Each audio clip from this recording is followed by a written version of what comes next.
It's really a pleasure to be here, and it's even more of a pleasure now than it was an hour ago because of all of the connections from between the work of the previous speakers and some of the things that I'm going to talk about. So there'll be some nice resonances. I'm really looking forward to the discussion afterward. This is not what I've done my main work on, as JD told you. Mainly worked on the history of genetics and biomedicine and eugenics and things. But this talk came out of a conversation with JD over dinner a couple of years ago, and this conversation and nights like tonight are really sort of prompting me to dig more into this. So this is really an exploratory kind of talk. I call it Reflections on Elegance in Science and Nature. And what I want to talk about is how scientists use aesthetics and artistic conceptions in doing science, in thinking about nature. Okay, so this will resonate with a lot of the things that we've heard tonight. Next slide, please. The origins of the word elegance comes from the Latin elegere, to select. Okay? And so it came to mean choosing carefully or skillfully.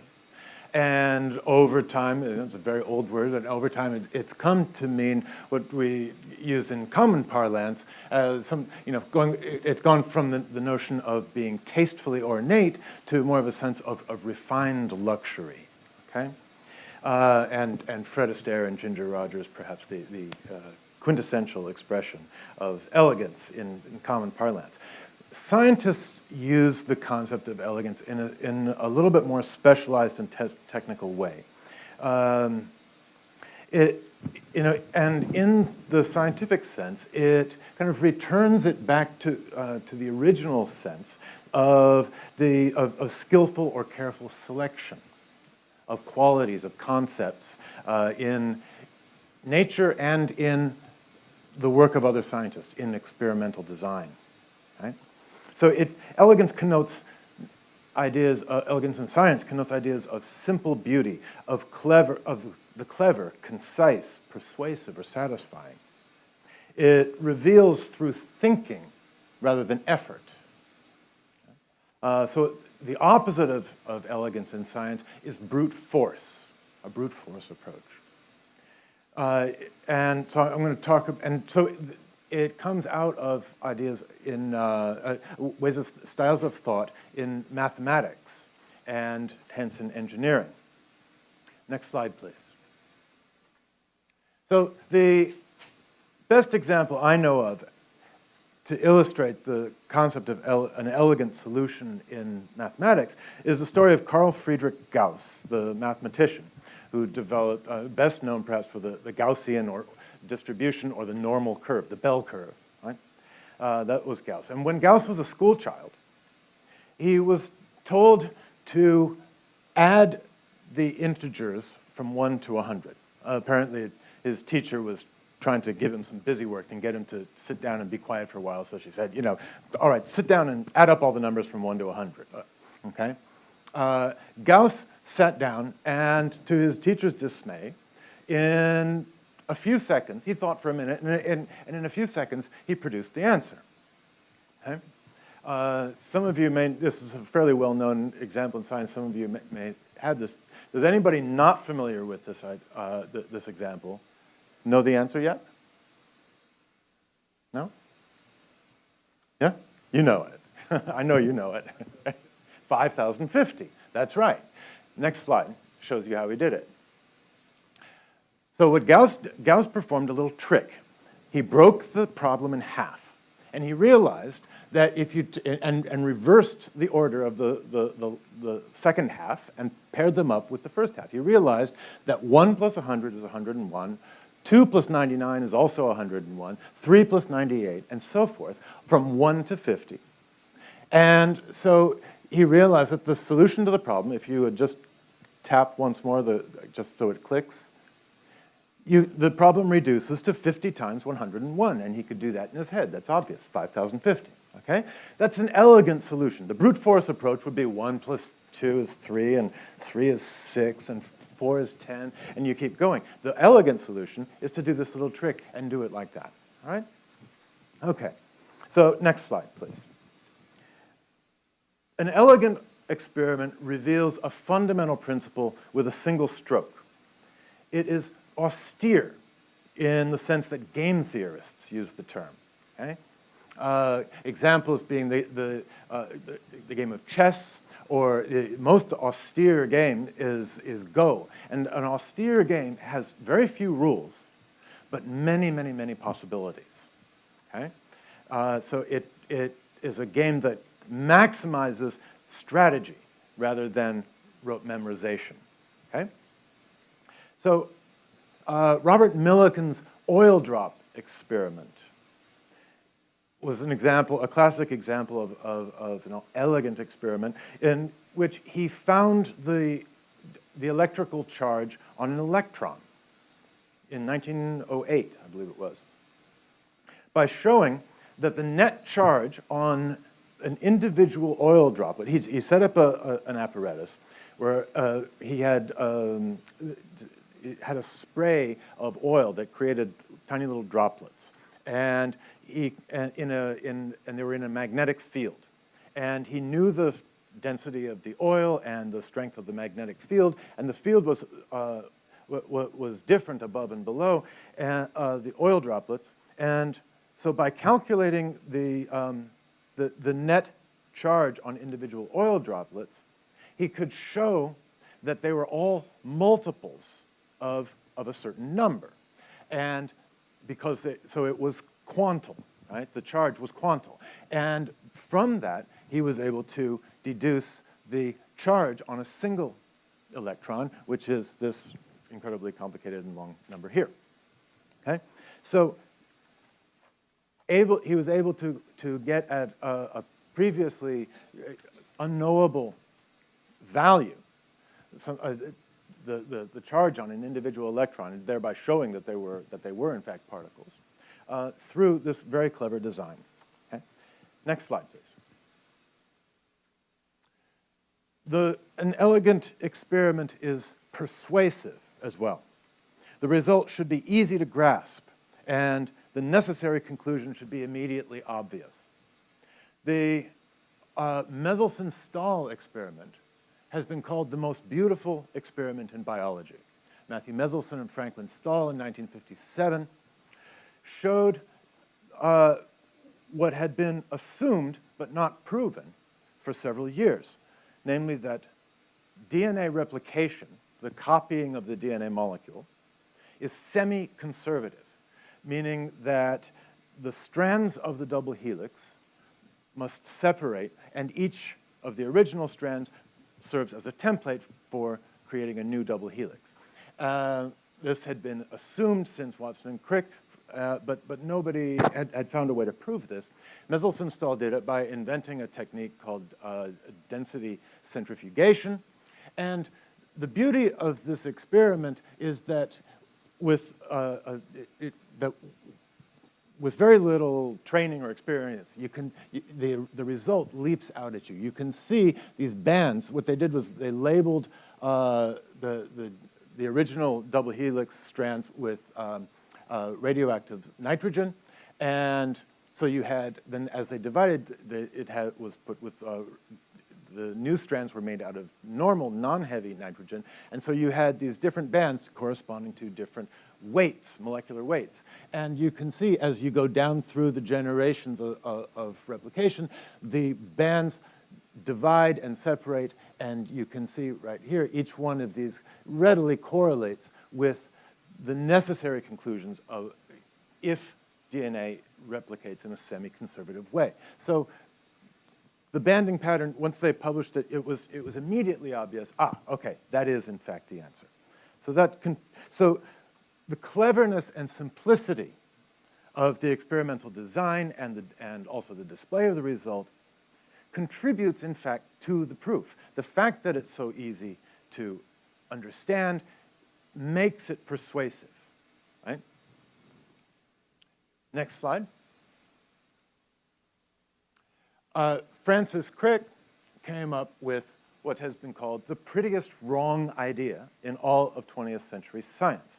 And that is his comma-free genetic code. So also in the 1950s and into the early 60s, there was a lot of discussion among biologists on how DNA specified proteins. How did it encode information? And so this was known as the coding problem. And there is a lot of really colorful, wonderful theories out there that were being tossed around by different scientists, trying to figure out what was the real code that nature used. And Crick proposed one that is not the one that nature actually uses, but a lot of people wish that it were.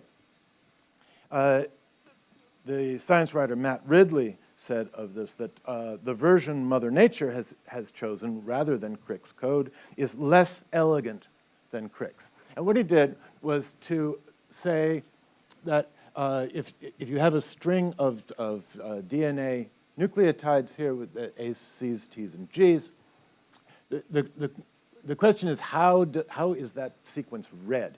And Crick's scheme was that only certain triplets, it was known that they were read in threes, in groups of threes, in triplets, known as codons. And Crick's scheme was that only some codons would make sense, and all of the others would be nonsense, all right?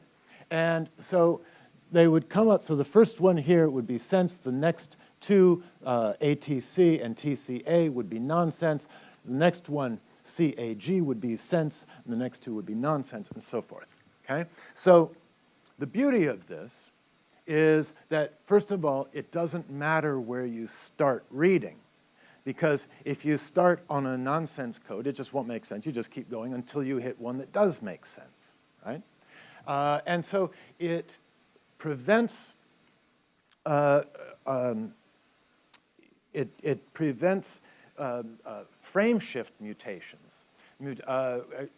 If you delete one nucleotide letter, it doesn't make any difference. It may throw off one codon, but the next two are still going to be nonsense, and you'll be right back on track for the next one after that. Whereas if you start reading in triplets, AAT, then CAG, then GGT, if you insert one or delete one, the entire rest of the sequence is off, right? So the beauty of Crick's code is that it's sort of error correcting, right?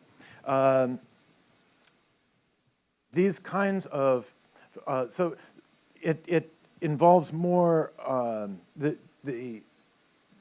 sequence that the code that nature uses involves more assumptions, namely that there's a correct starting point in reading the code, and that there's a whole cellular machinery for ensuring that you start on the right place and so forth. Crick's scheme has fewer of those assumptions, and so it's more elegant in that sense. These kinds of frame shift errors, in fact, do occur because nature did not adopt Francis Crick's scheme, and it leads to a whole group of diseases, including Tay-Sachs disease, familial hypercholesterolemia, and so forth. So there are real-world implications for this. Okay, next slide. Just a few years before Crick's comma-free code, he and Jim Watson developed and solved the structure of DNA, the DNA molecule, and the DNA structure is doubly elegant. First, it was scientifically elegant because they solved this problem of the structure of DNA by building models instead of doing experiments. So through hard work, through hard thinking rather than hard work. And Watson has long since emphasized his value on hard thinking over hard work. He built his reputation on going out and playing tennis and chasing girls and so forth, and then dropping into the lab once in a while and doing something of genius and then popping off for a beer at the pub. So it was elegant in its approach because it was very theoretical. Many of the first generation of molecular biologists were trained in physics, and so they imported the aesthetics of physics, which is rooted in mathematics, into their biology. Okay, so that was the first way in which it's elegant scientifically. And secondly, the structure itself is elegant because of its simplicity, its symmetry, its explanatory power. The beauty of the molecule is apparent to just about everyone, but it becomes even more beautiful when you understand how it encodes genetic information. The notion of the semi-conservative replication, where each of these bars of the ladder represents the binding of two nucleotides, and that each one of these strands serves as a template and encodes the genetic information, and that each template can then serve, each strand can serve as a template for the next generation, thereby explaining how hereditary information is passed on through cellular generations and then through generations of organisms, thereby explaining a fundamental principle of evolution. So there's great explanatory power in the molecule as well as visual power. And that explanatory power contributes to the sense scientists had that this is an elegant molecule. Watson said, a structure this pretty just had to exist. And so showing, again, his belief that beauty was persuasive in itself when you find it in nature. Okay, next slide. This kind of aesthetic can loop back around, coming out of math and engineering into science. It can loop back around, back to design, with this double helix table, which was described in on the artist's website as being a symbolic composition of maximum strength with minimum materials, thereby embodying the scientific sense of elegance. Okay, next slide. Indeed, design-like qualities are often taken as signs of elegance in nature. For example, the vertebrate eye is often cited as being not elegant. For all the ingenious features evolution built into the vertebrate eye, wrote Trevor Lamb in a scientific article in 2011, Scientific American article in 2011. He said there are a number of decidedly inelegant traits. I'll tell you just about one of the major ones. Next, please. The design of the retina here with the photoreceptors is such that you have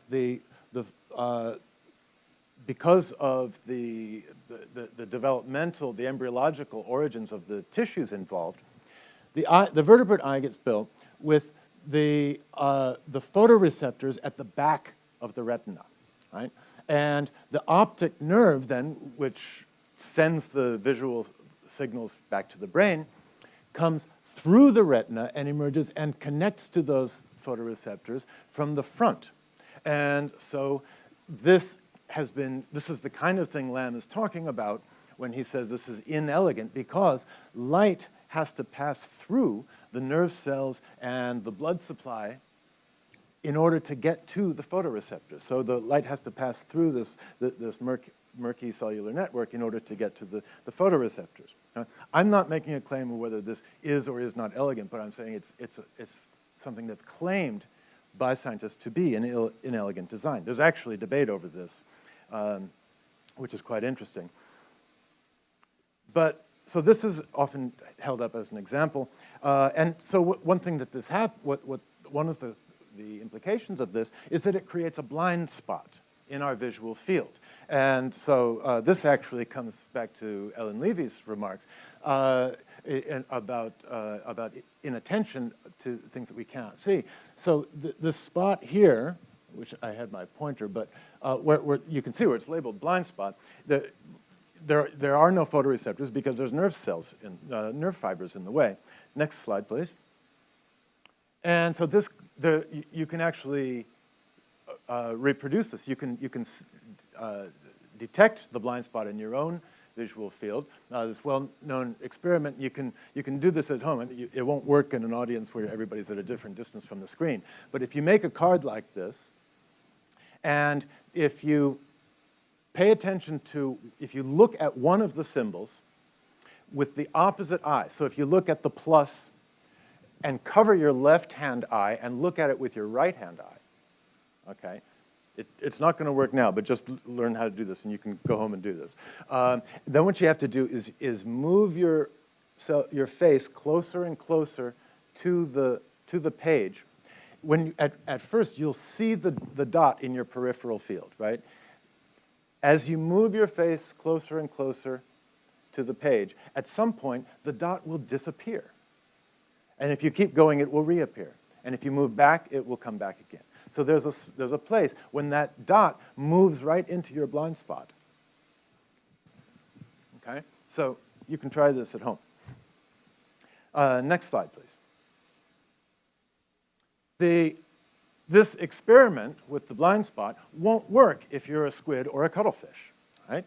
If you could train this happens to be a nautilus, any of these cephalopod mollusks, if you could train it to do this thing, put one of its tentacles in front of its eye and look at the opposite spot, it wouldn't work. It doesn't have that blind spot, all right? Because its eye is built the other way around with the photoreceptors in front of the retinal nerve fibers, right? So it's got a complete surface for the light to hit. Okay, there is, as I say, there is debate over whether or not the squid eye is more elegant. Others, adaptationists, come back and say, well, if you really understand what the vertebrate eye is about, it's about solving different problems, and you can argue that the vertebrate eye is more elegant than the other. But my point is not to prove which one is more elegant, but rather to illustrate the way scientists use aesthetics in reasoning about nature. Okay, so the lack of elegance is sometimes used as evidence for evolution, right? That if it's not the most elegant solution, then perhaps it is. Then it must not have been designed by somebody intelligent. Somebody who was designing this thing wouldn't have done it that way. So it must have evolved through random processes of natural selection, okay? Which comes back to the idea of chemistry being messy. So it's often used then as an example of how nature doesn't necessarily choose the smartest, most elegant solution. Okay. All right, next please. In descriptions of elegance in nature, simplicity is apparently not as necessary as a criterion as it is when you're talking about an elegant experiment. But elegance in nature, if you're going to call something in nature elegant, it does need to reveal something about the basic laws that are at play. So the term elegance is also used to describe natural systems that are law-like and reflect general principles. For example, the relatively new field of systems biology. A syllabus for a course taught at MIT on systems biology says this: systems biology is now revealing another elegant aspect of biology when all these cellular components are integrated into a network of interactions. And that's what all of these represent is different proteins and in a cell and the way that they interact. And the very complexity of it is supposed to be illustrative of the principles of systems biology. So we find that there are common themes across a wide spectrum of organisms. There seems to be unifying principles that all organisms use to perform cellular functions, right? So the elegance of systems biology here is not the simplicity and austerity of the design. In fact, it's extraordinarily complex, but it reveals unifying principles. All right, so I've talked about about elegance as perceived by scientists in nature and elegance as perceived by scientists in the work of other scientists, in experiments, right? So elegance has somewhat different senses in nature and in science, in the investigation of nature. So last slide, please. So as a provocation to discussion, let me suggest an opening move for how to understand the use of elegance in science and nature. It seems to me that elegance in nature shows evidence of design. We think of something in nature as elegant when it appears to have been designed. Okay? Scientists take this as illusory, of course, but they take delight in it, the way we enjoy a magic trick, even when we know it's sleight of hand. So elegance in nature seems to me to be more like engineering. Scientific experiments, of course, are designed. So elegance in science is austere in its aesthetic, potent in its explanatory power, and clever or surprising in its results. So elegance in scientific practice, then, seems more connected to mathematics. So we learn something more from looking at elegance than just that mathematics is the queen of the sciences. It tells us something about the scientific aesthetic. Scientists don't just have an aesthetic, they use aesthetics as a tool for interrogating and explaining nature. Elegance is a subjective aesthetic value that scientists in different disciplines use regularly in exploring nature and in evaluating each other's work. Thank you.